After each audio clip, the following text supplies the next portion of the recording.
खुलुमबाय बयनोबो फुंनि हामलायनाय बावनानै दिनै आं बे इंखं बड'लेण्ड टिभिनि स्टुडिअ'आव दंफैयो आसामनि गिबि सारिनि माखासे रादाब बिलाइफोरखौ लानानै आङो बे रादाब बिलाइफोरनि गेजेरनिनो गिबियावनो सानसेयारि बड'लेण्ड इंखंनि गाहाय गाहाय रादाबखौ फरायनि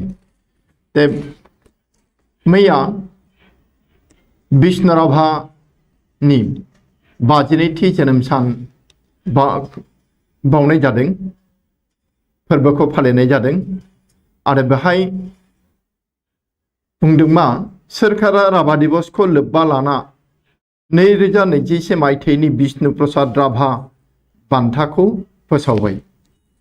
बे गुबुन मोनसे रादाबा जाबाय एसआई केलेंकारि गुब्रुसारनायनि 9 दाननि उनावसो गाहायाव नांदों सोरखारा जे करिमगंजनि एएसपी प्रशांत दत्तखौ डीजीपी भास्कर महन्तनि सुबुरुनावनो सासपेनसन खालामनाय जाबाय।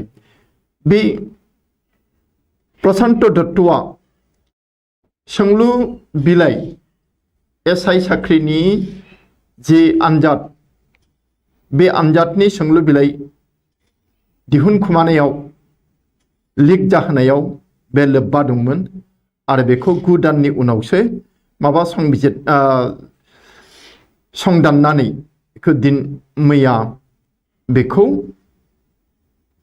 साख्रिनिफ्राय होखारथ'नाय जाबाय।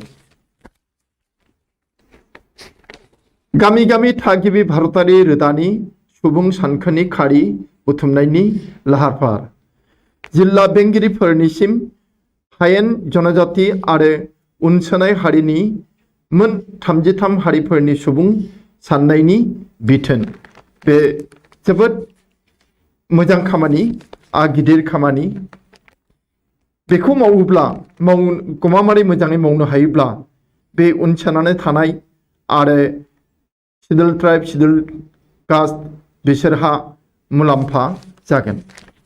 आसामाव गासै 26,000नि बांसिन रेभिनिउ गामि दङ आरो बे गामिफ्राव बबे हारिया बेसेबां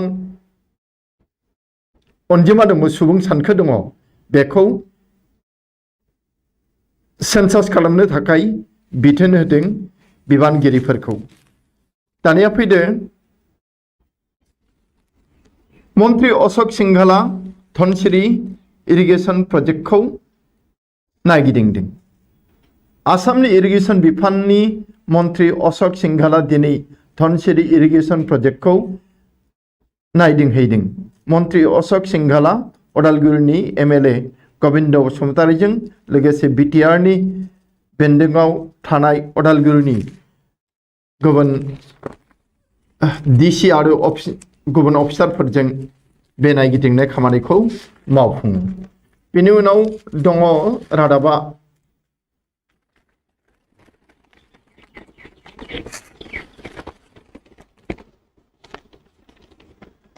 बुहुमा 2 गुन बांसिन दुंखावनो हागौ।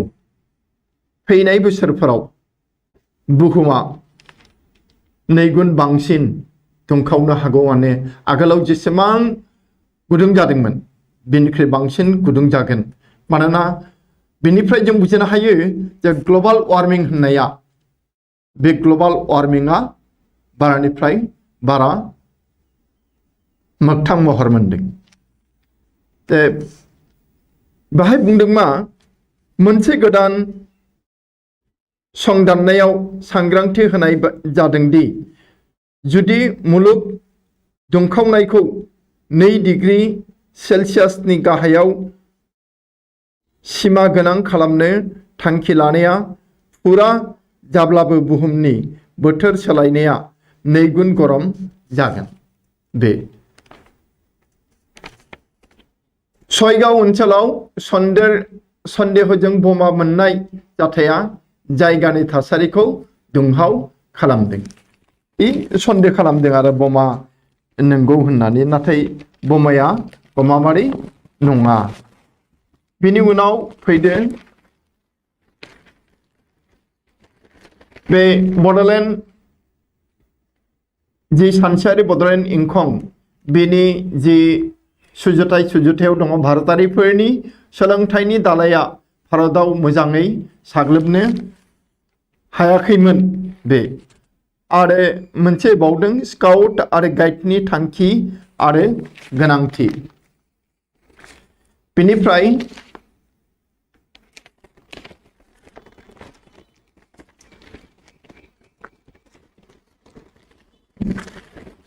बेहाय इंखं रादाब बिलाइयाव दंबावो रादाबा जे इराननि फजल अत्रासलिया प्र काबादि लीगनि बोलियाव 1 कौटि रां मोननो हानाय गिबि गेलेगिरि जानो हादों आरो हांगेरी ग्रेन्ड प्रिक्स सेबेस्टियान भेटेलखौ फेजेननानै हेमिल्टना बिमुं देरहानो हाबाय। दिनै इंखं बड'लेण्डनिफ्राय जि माबायानि सावथुननि रादाब होदों बेहाय दङ प्रियंका चोप्राया ससियेल मिडियायाव जोबोर भाइराल जागासिनो दं। एक्टर अजय देवगना गावजों लोगोसे खामानि मावफानाय को-स्टारफोरनि थाखाय खामानि मावनायाव जोबोर गोरलै खालामनानै होयो। फावखुंगुर जन आब्राहामा बलिउडनि सासे एक्शनर फावखुंगुर महरै मिथिसार जानो हादों। टाइगार श्रफआ बलिउडनि माखासेफोरखौ सावथुनाव फाव खालामनायनि गेजेरजों जोबोर मुंदांखा जानो हादों। बेखिनियानो। बिनि उनाव दङ जोंनि आखायाव अग्रदूत रादाब बिलाइ आसामनि जोबोद फोसावजानाय रादाब बिलाइ बेहाय गिबियावनो दङ अखमत हतकर दिखे पेट्रलर दाम पेट्रल लिटारत 29 पैसा डिजेलर 27 पैसा पुनर बारिल आसामावबो पेट्रलनि दामा पेट्रलनि बेसेना 100 रां सौहैसिगोन। मैया पेट्रलनि दामखौ 90 पैसा आरो डिजेलनि दामखौ 27 पैसा बारायदों। आन्तर्जातिक मूल्यर अजुहात दियै बहियासे केन्द्रीय सरकार मुलुगनां बेसेन बांनायखौ अजुहात होनानै जोंनि मिरु सरकारा आखाइ हमथुमनानै जनानै दङ। देरमाहात 28 बार मूल्य बृद्धि इन्धनर बे दुखुनांथाव गोमोथाव देरमासल जादों बेहाय गासै पेट्रल डिजेलनि थावनि दाम बारायनाया 28 खेब जाबाय। बिनि उनाव फैबाय मोनसे रादाब सेप्टेम्बरर भितरत एनडिएफबि लाभ करिब पुनर संस्थापन एनडिएफबिफोरा जे एनडिएफबिनि केडार बिसोरो सेप्टेम्बर दाननिफ्रायनो साख्रियाव थिसननाय आरो गुबुन राहायै जि पुनर्संस्थापन एबा रिहेबिलिटेशन बे खाबुखौ बा सुजुगखौ मोनसिगोन। बेनिफ्राय होनदों मा संक्रमण नकमिले 10 दिनर बाबे तलाबन्ध जुदि कर'नानि गाग्लोबनाया खम जायाब्ला अब्ला गासै 9 जिल्लायाव 10 दिननि गेजेराव 10 साननि गेजेराव फुरा लकडाउन जागोन। बे जाबाय जिल्लाफोरा डिब्रुगड़, तिनसुकिया, जरहाट, सनितपुर, नगाव, मरिगाव, काछार बेफोरबादि जिल्लाफोर गासै 9 जिल्ला दङ। बेनि उनाव दङ gas company gas cracker pipeline कम्पानिर बुजलदे हरमाय जोंनि आसामनि गिबि मन्त्रि डक्टर हिमन्त बिश्व शर्माया गेस कम्पानी गेस क्रेकारनि पाइपलाइन कम्पानिनि हालोदफोरखौ संदानदों। बिथाङा थांदों आरो संदानदों। बिनिफ्राय फैबाय जे উদ্বেগ প্ৰকাশ কৰিছে বিশ্ব স্বাস্থ্য সংস্থায়ো। অধিক মাৰাত্মক হ'ব পাৰে কৰোনাৰ ডেল্টা প্লাছ প্ৰজাতি সকিয়নি এইমছৰ। जोंनि এইমसा all India institute of medical साइन्सआ मोनसे सांग्रांथि होदों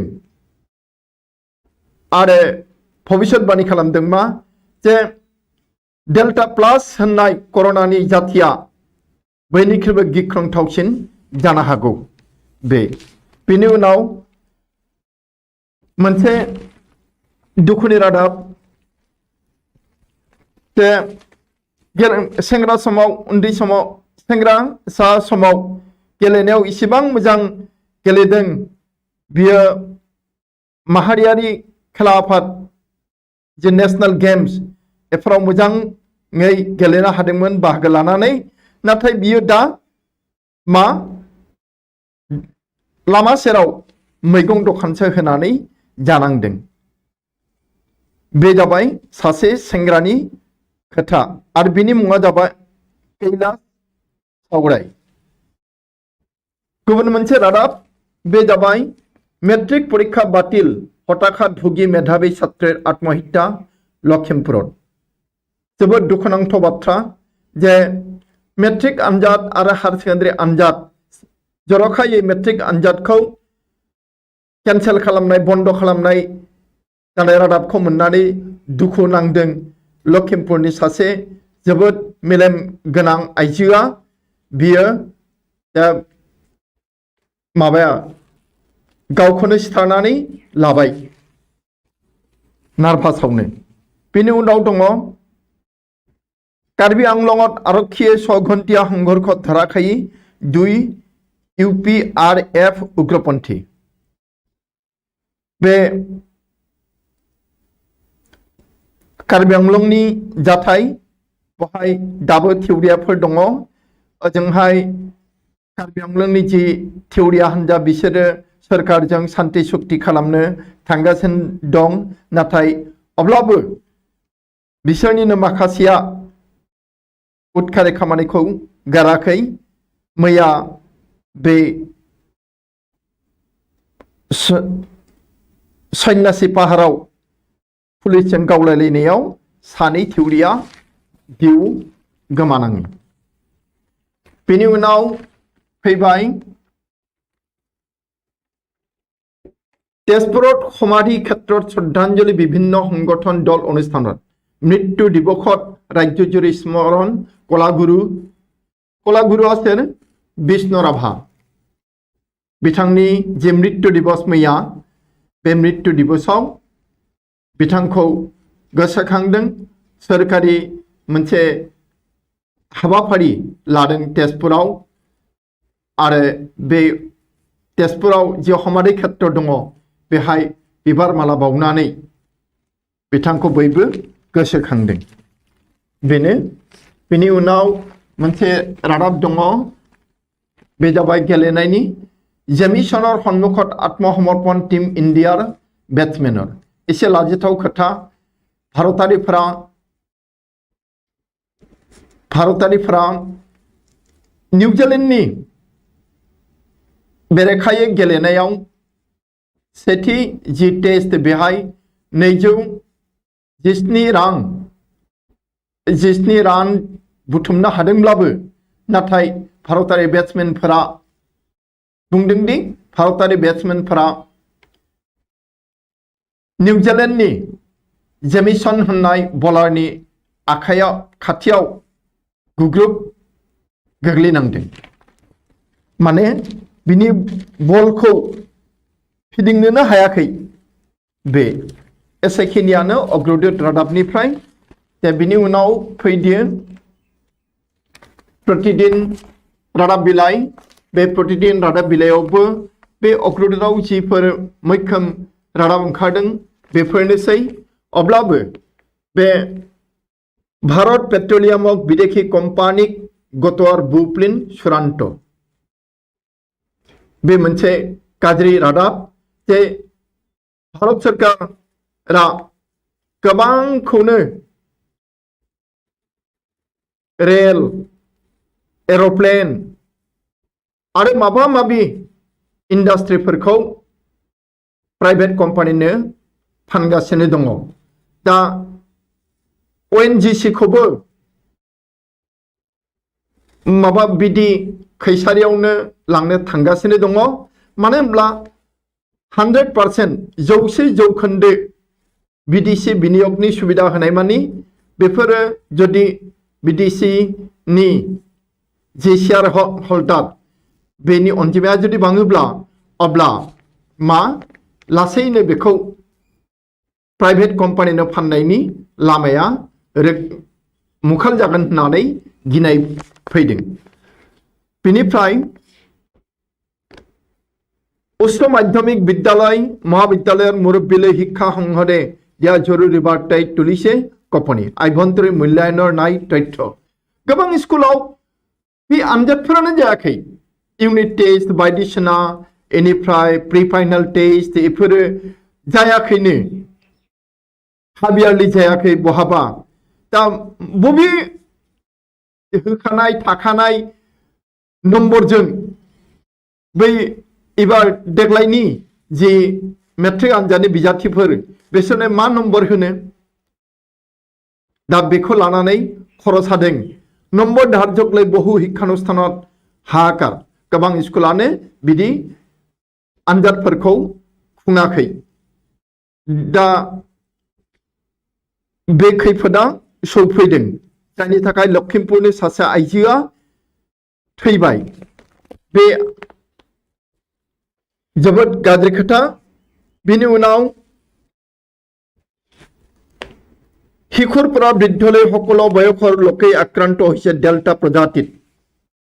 ডেল্টা প্ৰজাতি দহাই অগ্ৰদূৰাव फरायखांबाय जे कर'नानि जाथोसे बे भाइरास आरो बिनि जि गोहो बे गोहोआ गुबुन प्रजातिफोरनिख्रुइ बांसिन। एम्सनिफ्राय बुंदोंदि जे बियो गिख्रंथाव। दा नुनो मोनबाय जे उन्दै बैसोनिफ्राय बोराय बैसोसिम मानसिफ्रा बे डेल्टा प्रजातिजों गाग्लोबजादों। बेनि उनाव दङ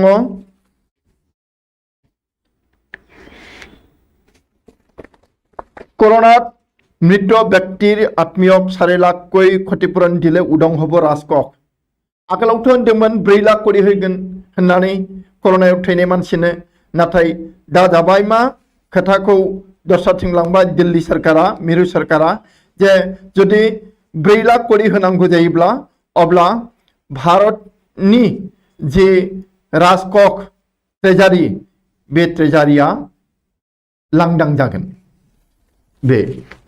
बेनि उनाव फैदो जम्मु काश्मीरक राज्यर मर्यादा घुराई दियार सम्भावना बारिছে। विधानसभा निर्वाचन पातिबोली तत्पर मोदी सरकार। बे विधानसभानि जे बिसायख'थि बेखौ खुंनो थाखाय लाहार फाहार खालामदों मोदी सरकारा आरो बुंदों जे जम्मु काश्मीरक राज्यर मर्यादा घुराई दियार सम्भावना बारिছে। जम्मु काश्मीरखौ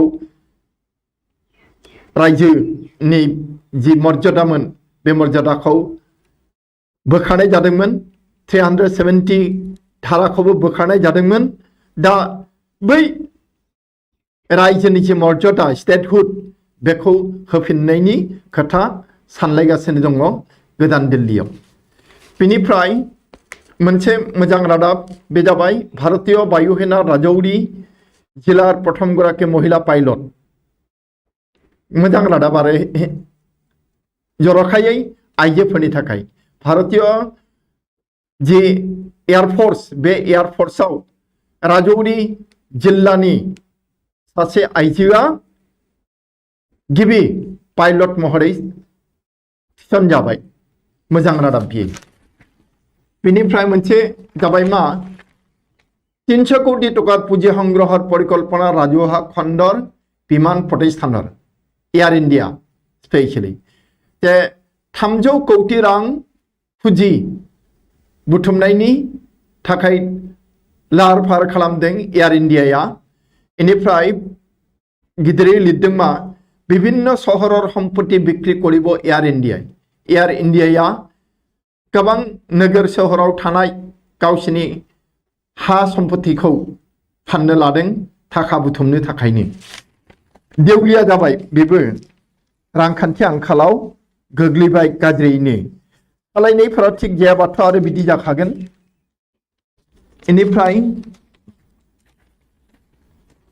नीट सह सारि प्रवेश परीक्षाक लय उद्विग्न शिक्षार्थी अभिभावक नीट होनना आनजाद जे दङ नीटजों लोगोसे मोनब्रै जि एन्ट्रेन्स एग्जाम बे एन्ट्रेन्स एग्जामा जागोन जाया माबायदि खालामगोन सोरखारा बेखौ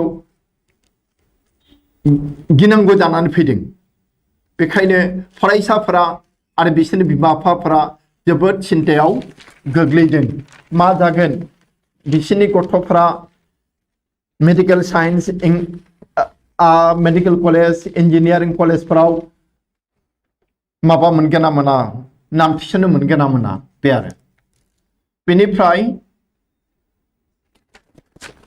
जोङो गुबुन गांसे रादाब बिलाइयाव थांसै बे जाबाय नियमिया बार्ता नैबे बाहाय होदोंमा संक्रमण हार नहुआ जिल्ला सम्पूर्ण लकडाउन बेखौ बुंदों जे दहाय जे अग्रदूतआवबो बुंदों जे मोनगु जिल्लायाव जेराव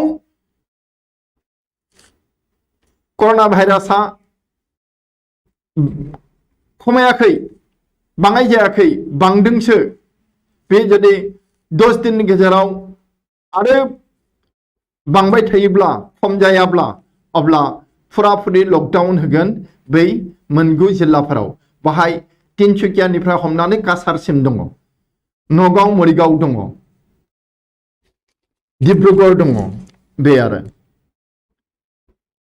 बेनिफ्राय मोनसे रादाब उत्तर पूर्व तैल क्षेत्र अइललै हस्तांतर भावे मोदीलै पत्र मुख्यमंत्री उत्तर पूर्व तैल क्षेत्र अइललै हस्तांतर भावे मोदीलै पत्र मुख्यमंत्री जोंनि गिबि मन्त्री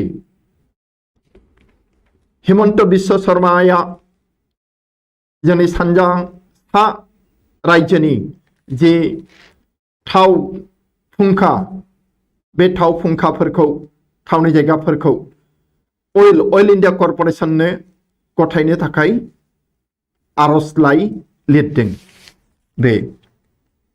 बेनिफ्राय प्रदेश कांग्रेसत महासंकट अहाय नेतृत्व आसामनि प्रदेश कांग्रेसआव जोबोद गाज्रि हालोद जादों उफाय गैयै जादों दैदेनगिरिफोरा बिथांमोना सावरायदों मैया रिपुन बरानिबो मोनसे खोथा ओंखारदों जे विधायकर बीजेपी गमन रुदिबोलै 26 जुनत CLP फैगौ 24 जुनाव बिथांमोना CLP जगोन कांग्रेसनि MLA फोरा जाथे गुबुन हान्जायाव थाङा बिनि राहा नागिरनानै बेनिफ्राय मोनसे रादाब दङ विष्णु राभाय अखमक चिरदिन गौरवान्वित करिब बेखौ लिरदों जे नियमिया बार्तायाव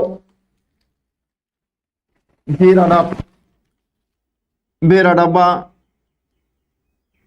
आरो फिसा फिसा रादाब दंबावो जों बेखिनिखौनो फरायनानै दोनबाय बेनि उनाव थांनोसै जोङो दाना आमार अखम होननाय रादाब बिलाइयाव दिनैनि रादाब जि होदों बेबो गुबुन आगोलाव फरायखांनाय रादाब बिलाइफोरजोंनो प्राय एखेयानो अब्लाबो मोनसे गोदान रादाब बेहाय दस्रा रादाब दङ गुबुन रादाब 1 जुलाइ खुलिब कार्यालय 1 जुलाइनिफ्राय अफिसफोरा खुलिसिगोन बाहाय होनदोंमा कोन बिखया कर्मचारी जाबु कार्यालयलै सोर अफिसार्स आरो साख्रियाफोरा बै अफिसफोराव गाव गावनि अफिसफोराव थांगोन बिनि बाथ्रा लिरदों जे गासिबो थांजोबनो मोना जायफोरा कोविडनि मोननै द'जखौ लाखांबाय बिसोर थांनो मोनगोन आरो गुबुन साख्रियाफोरा जायफोरा लायाखै बिसोरो कोविडनि द'जखौ लाथारनांगोन बे ओरै होनदों 1 जुलाइनिफ्राय राज्य सरकारि बेसरकारि कार्यालयসমূह दुवार खोलखाबो देवबारी डिब्रुगढ़ 1 जुलाइनिफ्राय सरकारि कार्यालय खोलार सन्दर्भत पुनर मन्तव्य करे मुख्यमंत्री डॉक्टर हिमंत बिश्व शर्माई कय जे जिসকল सरकारि कर्मचारी कोविडर 2টা ভ্যাকসিন গ্রহণ করেছে তেওঁলোক 1 जुलाइर पूर्वे नियमियाকৈ कार्यालयলৈ আহিবলৈ কোৱা হৈছে बे आरो जायफोरा मोन्नैबो ड'जखौ लादों बिसोरो 1 जुलाइनि आगोलनिफ्रायनो 1 जुलाइनि आगोलनिफ्रायनो अफिसाव थांनो हागोन आरो जायफोरा लायाखै बिसोरो 5 जुलाइयाव थांनांगोन 5 जुलाइनिफ्राय आरो बिसोरो कभिडनि ड'जखौ गिबि ड'जखौबाबो लाग्रोथारनांगोन बेनो बेनिफ्राय होनदों मा देखि प्रजातिर संक्रमणर পৰা हका दिबोलै আহিल बिदेखि अक्सिजेन विदेशनिफ्राय अक्सिजेन लाबोदों बे अक्सिजेना लायनो देशी प्रजाति माबानि जोंनि हादोरनि जि कर'नानि प्रजाति बेखौ होबथानो हागोन लायनो खोन्थादोंला माबायदि बियो बिनि उनाव दङ कारबाबे प्रযোज्য हब जनसंख्या आयेन बे जे सुबुं सानखो खालामदों आसामाव 33टा जाति 33टा हारि हारिसा बियो सोरखौ मुलाम्फा खालामगोन बे खोथाखौ सोंथि होदों बुंखागोन बेखौ जायफोरा बेहाय गोग्लैयाखै बिसोरो गिनाय दङ आरो जायफोरा सानजागोन बिसोरहा सिरि दङ मुलाम्फा जागोन बादि बै मुलाम्फा जायै मानसिफ्रा जातिफ्रा मोनसा मोननानै बे खोथाखौबो बुंनो हागौ बेनिफ्राय जोंनियाव बे आमार अखमनिफ्राय आरो बिदि गुबुन रादाब गैया बेनिखायनो जोङो बेखौ एसेयावनो दोनबाय दानिया फैदो दैनिक अखम रादाब बिलाइ बेहाय बुंदों मा बेहायबो प्राय एखे रादाबानो दङ बेहाय मोनसे रादाब होदों खनवाলৰ दिনত বিদ্যুৎ বিভাগত धन धार्यरे समाव सर्बानन्द खनवालनि दिनाव बिथाङा चिफ मिनिस्टार जानानै थानाय समाव मोब्लिब बिफाननो जोबोद रां खानानै होदोंमोन मोनसे समक जादोंमोन नाथाय मोगथाङाव बे जाफुङाखै आमगुरि माजुलिके धरि सय शक्ति प्रकल्पर कामै करिब নোৱাৰিলে मानोना बे आमगुरि माजुलि बायदिखौ लानानै गासै मोनद' जि इलेक्ट्रिसिटी प्रजेक्ट बेनि खामानिखौनो जुरिनो हायाखै बे बेनिफ्राय मोनसे रादाब दङ बिरोधिक लय मुख्यमंत्री बक्तव्य अहबनीय कंग्रेसआ बुंदों बे बेरेखा हान्जानि सायाव आसामनि मुख्यमंत्रीनि जि बुंनाय बे बुंनाया गाहाम जायाखै बियो साबजाथाव नङा बे खोथाखौ बुंदों बिनि उनाव रादाब मोनसे दङ प्रथम इनिंसआव भारतर 217 रान बेबो जाबाय नैबेसो स्पेन पलेन्डर खेल ड्र स्पेनआ पलेन्डजों गेलेदोंमोन मैया आरो बे खेलाया ड्र जादों बे आरो इनिफ्राय मोनसे रादाब दं भूमाफियार भाबुकित आतंकित एटा परियाल बिदिया जे बेसेबां जायो सोरखारा मानो होबथानो हायाखै बे हानि दालालफोरखौ बेसो गोमोथाव जानानै फैदों जे जोंनि जि दैनिक अखम बे दैनिक अखम रादाब बिलाइनिफ्राय रादाब फरायनायाबो बेखिनियानोसै जों दा थांदिनि गुबुन मोनसे रादाबाव बे जाबाय इंराजि रादाब दा सेन्टिनेल बेहायबो बैहाय थानाय रादाबफोरावनो गुबुन अग्रदूत प्रतिदिनाव थानाय रादाबफोरानो दङ थेवब्लाबो नैबेखौ ready for the third wave जोंनि हादोरा थामथि कर'ना भाइरासनि थामथि दोहौनि थाखाय सांग्रां जा होननानै बुंदों rigorously implement public health social measures हुआ बुंदों वर्ल्ड हेल्थ अर्गेनाइजेशना भारत को जे थामथि दोहौनि थाखाय सांग्रां जा आरो जोबोद गोख्रोङै आरो मोजाङै बे जि राहाफोर बे राहाफोरखौ सुबुं सावस्रि आरो ससियेल मिडियाफोराव मोजाङै बाहाय बे खोथाखौ बुंदों।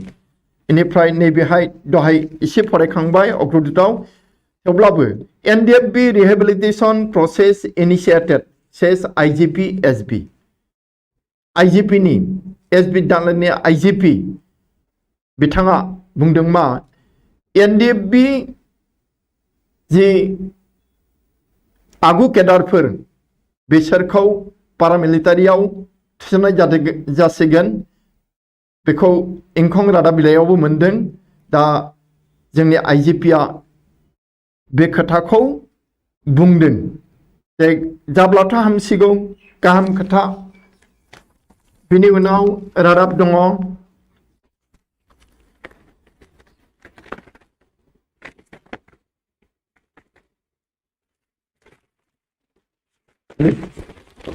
बेखिनिखौनो फरायबाय सेन्ट्रेलनिफ्राय। बेनिफ्राय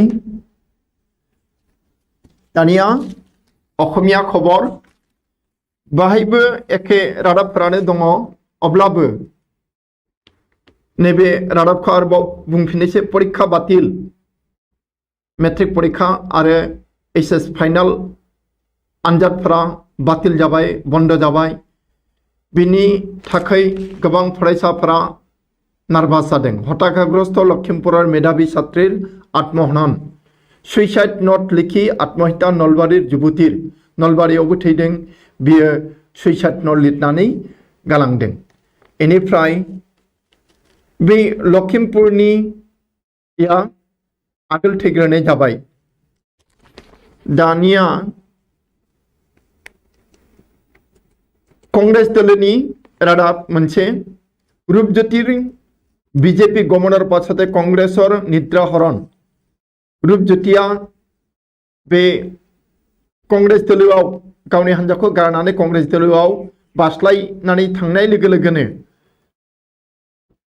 कांग्रेसनि दैदेनगिरिफोरनि देहायाव सांग्रांथि फैदों। बिनिफ्राय रिपुन बरानि न'आव भबावती रिपुन बरा कठर हकियनि रिपुन बराया दानि जे आफादगिरि कांग्रेसनि बेयो गोख्रोङै सांग्रांथि होदों बयबो सोद्रोमाखौनो।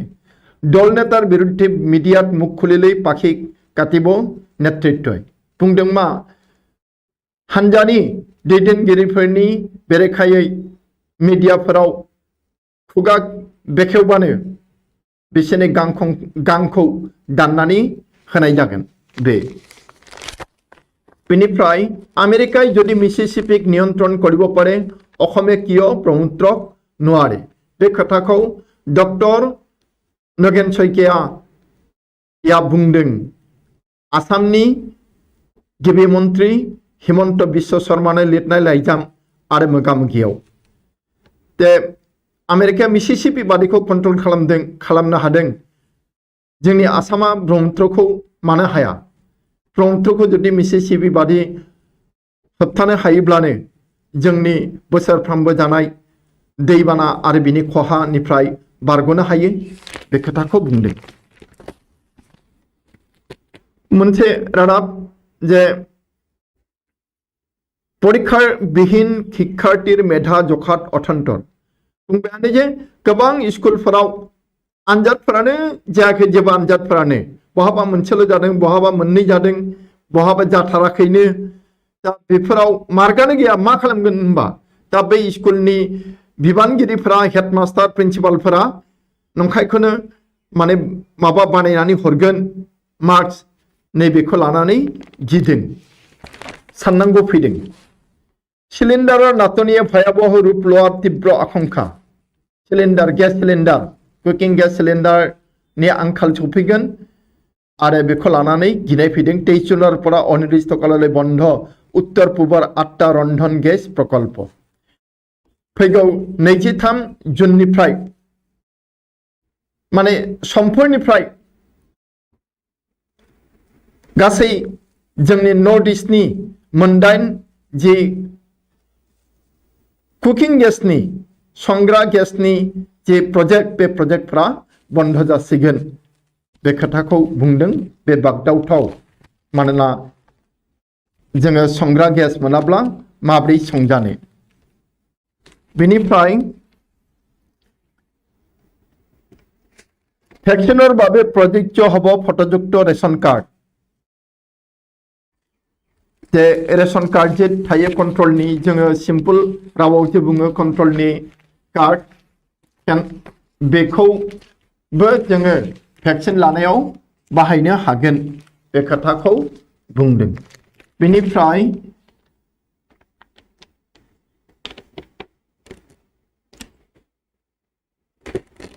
বিলাসীপাড়ার নতুন লাউপাড়ার ডকাইতৰ আক্রমণত আহত দম্পতি। जोंनि बे थिंजाय आफां आसाम थिंजाय डाकाइथियारिफ्रा जोबोद बांनो हमदों। जे दाखालि मैया जे बिलासीपारानि लावपारायाव बे सासे बिसि फिसायनि न'आव डाकाइथि जादों आरो बिसोरखौ बुग्लुं सुग्लुं खालामलांदों।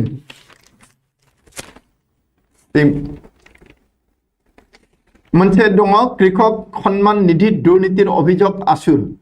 जोंनि जि फरायसा आफाद आसु, बे आसुआ कृषक सन्मान निधियाव दुर्नीति बा गेसाव गोफोन हाबदों बेखौ बुंदों। क'क्राझाराव प्रतिदिन 7,000 लोगों कभिड भैक्सीन दियार व्यवस्था।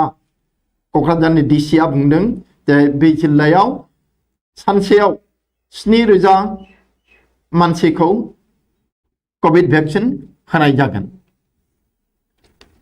बिनि जि अखमिया खबरनि सुजुथाय बेहाय परीक्षार्थीर भबिष्यत होननानै बुंदों।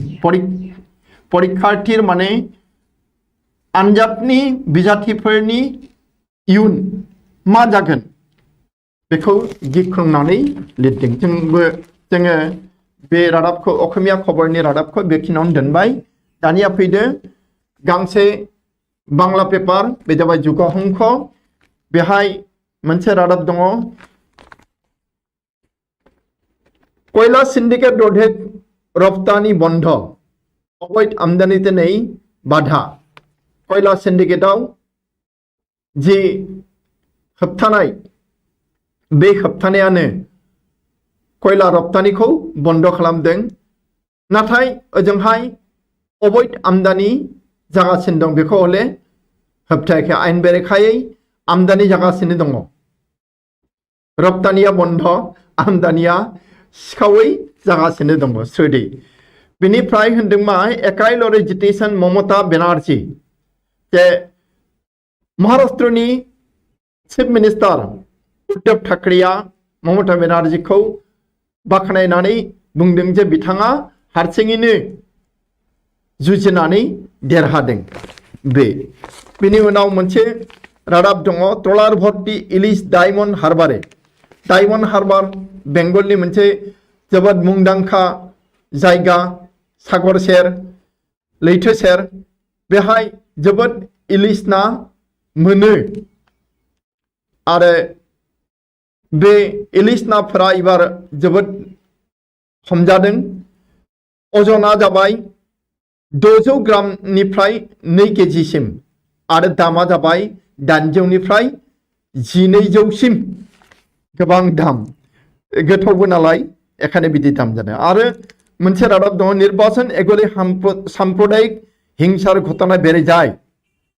मादानि टप मदानिर ते मादानिया बुंदों जे माबा बिसायख'थिया फैब्लानो साम्प्रदायिक जे हिंसा बा दांगा बुलाय सोलाय नांलाय खमलाय बियो बारा जानानै फैयो बे खोथाखौ बुंदों। बेनिफ्राय बेहाय रादाब मोनसे दङ, बे जाबाय जे সাহিত্যিক নগেন শইকীয়ার সঙ্গে সৌজন্য সাক্ষাৎ করলেন হিমন্ত। बेखौ दस्रायावबो फरायखांबाय। बेनिफ्राय असम के 5,600 कौटिर अनुदान केंद्र आसाम ने मिरु सरकारा 12,600 कौटि अनुदान हरदों। बेखिनियानोसै जुग संघनिफ्राय रादाबा दा जों थांनि दैनिक जनमभूमि होननाय रादाब बिलाइ आरो बेनो जोबथा रादाब बिलाइ। दा बेहाय होनदों रादाबाव धर्मीय संख्यालघु बखति प्रधान अंचल बृद्धिर हार अधिक जे मुस्लिमफोरनि यानो होननांसिगोन थोंजोङै जे धर्मीय संख्यालघु होननाय माने मुस्लिमफोर। दा बे मुस्लिमफोरनि जे थानाय जायगाफोर ओनसोलफोर बेहाय जे मानसि बांनाय जोनोम जानायनि हार बे जोबोद बारा आरो बे बांगासिनो दङ। विगत 10 बोसोराव बृद्धि 38 लाख, थांनाय 10 बोसोराव 38 लाख बांदों। এই গতি অব্যাহত থাকিলে 2036 সনত হবগৈ 3.93 কোটি। बे धारायानो बे दाहारानो जुदि थाबाय थायोब्ला अब्ला 2036 मायथाइयाव जे आसामनि सुबुं सानखो बे जाहैगोन 3.93 कौटि। बेनिखायनो आसाम सरकारा सानै गथ'नि मोनसे मन्त्र लाबोदों जे सानै गथ'नि बिमा बिफायासो सरकारनि अनसुंथाइ मोनगोन, बेनिफिसियारि जानो हागोन आरो गथ'आ सानैनि बाराबाथाय बिसोरो जेबो सरकारि सहाय माने सुजुगनिफ्राय बाद गोग्लैगोन। बे राज्य द्रुतगतिर बृद्धि जनसंख्या बेनिफ्राय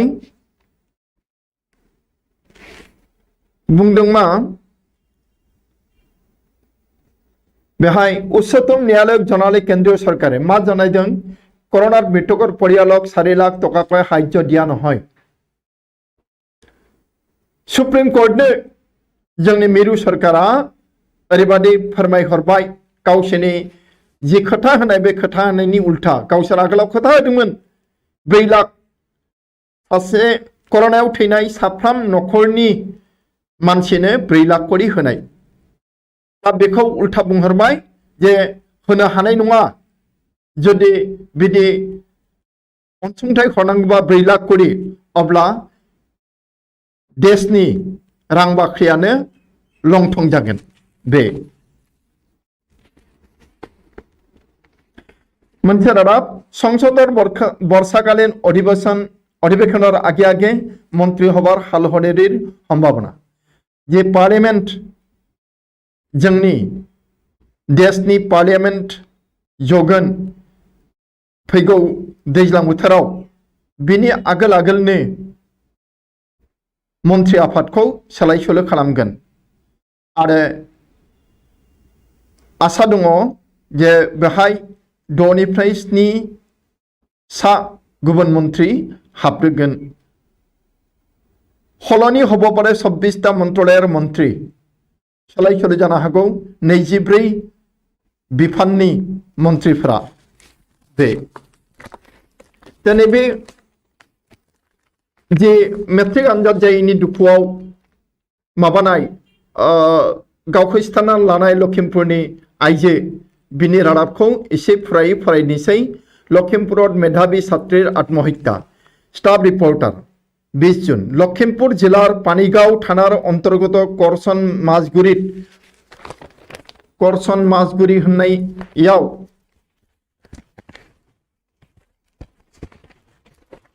करसन मासगुरी होननाय गामिनि